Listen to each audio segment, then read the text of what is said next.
Right. But a lot of times things will come out where they'll share things. And it's just kind of how open they are and where they are with their own spirituality and their beliefs, what they share with you. So you just kind of are open to hear what comes out from them and what they do share, and then you can kind of expound upon that if they wish to go any farther, you know, with talking about it or needing prayer or wanting a chaplain or just kind of what's going on with them. And you can ask people if they have any questions or they want to, you know, talk about anything. And, you know, I find a lot of them, unless they're really open about it, with me being a nurse, are a little more concerned with me hearing about what's going on physically. And I've always felt like being the nurse, that meeting those physical needs is very important, because if someone's suffering, they're having pain, they're severely depressed, whatever's going on, to take care of those symptoms and help them with those allows them to be free to go on and talk about their spirituality, you know, maybe in another setting or somebody else they feel comfortable with sharing that. So I guess I kind of feel like that's my spiritual part of it, and that's something I bring as my own belief as a Christian. Bringing that into that is praying, God, open the doors, help me to be a blessing to this person, help me to meet their needs in whatever way I can, and especially physical, you know, to relieve their suffering, whatever symptom it is, to take care of that so that they're free to be able to think about other things, especially their walk as they're nearing death, you know. So I think probably maybe the most sacred moment would have been the times that I'm privileged to be with someone at the moment of their death. That's a very powerful experience.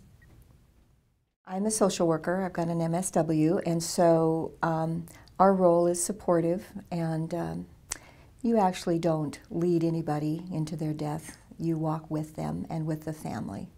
So you provide the support that they need at that time. Sometimes it's simply a kind of a quiet presence, giving them some soft education as to what they're seeing.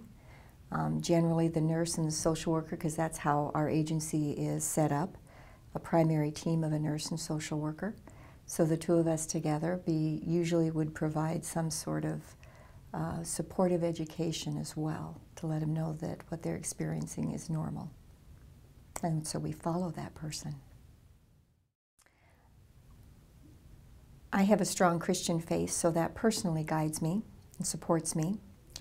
What I have learned is that when you get an assignment of someone who's in their 90s or even in their hundreds, don't assume that they're going to be weak and frail. Their bodies may be, but I have learned that it takes a lot of strength and courage to continue to live.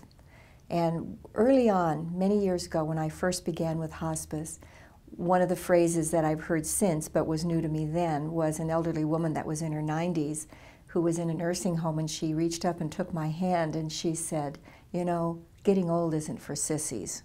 So I've often thought of that, and we chuckled, but I've embraced that because she's absolutely right.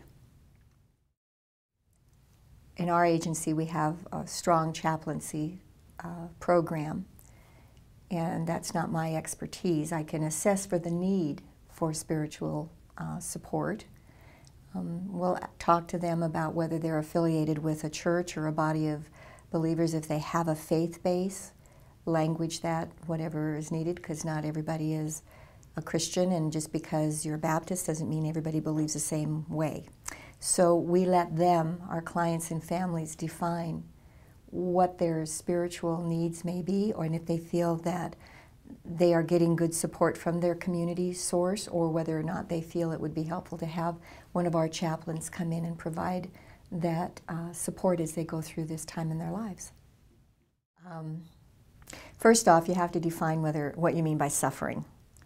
And we let our clients define that, whether we may come in and look at a situation and feel that there is suffering. There is physical pain and discomfort, Do they identify it as suffering? Some don't.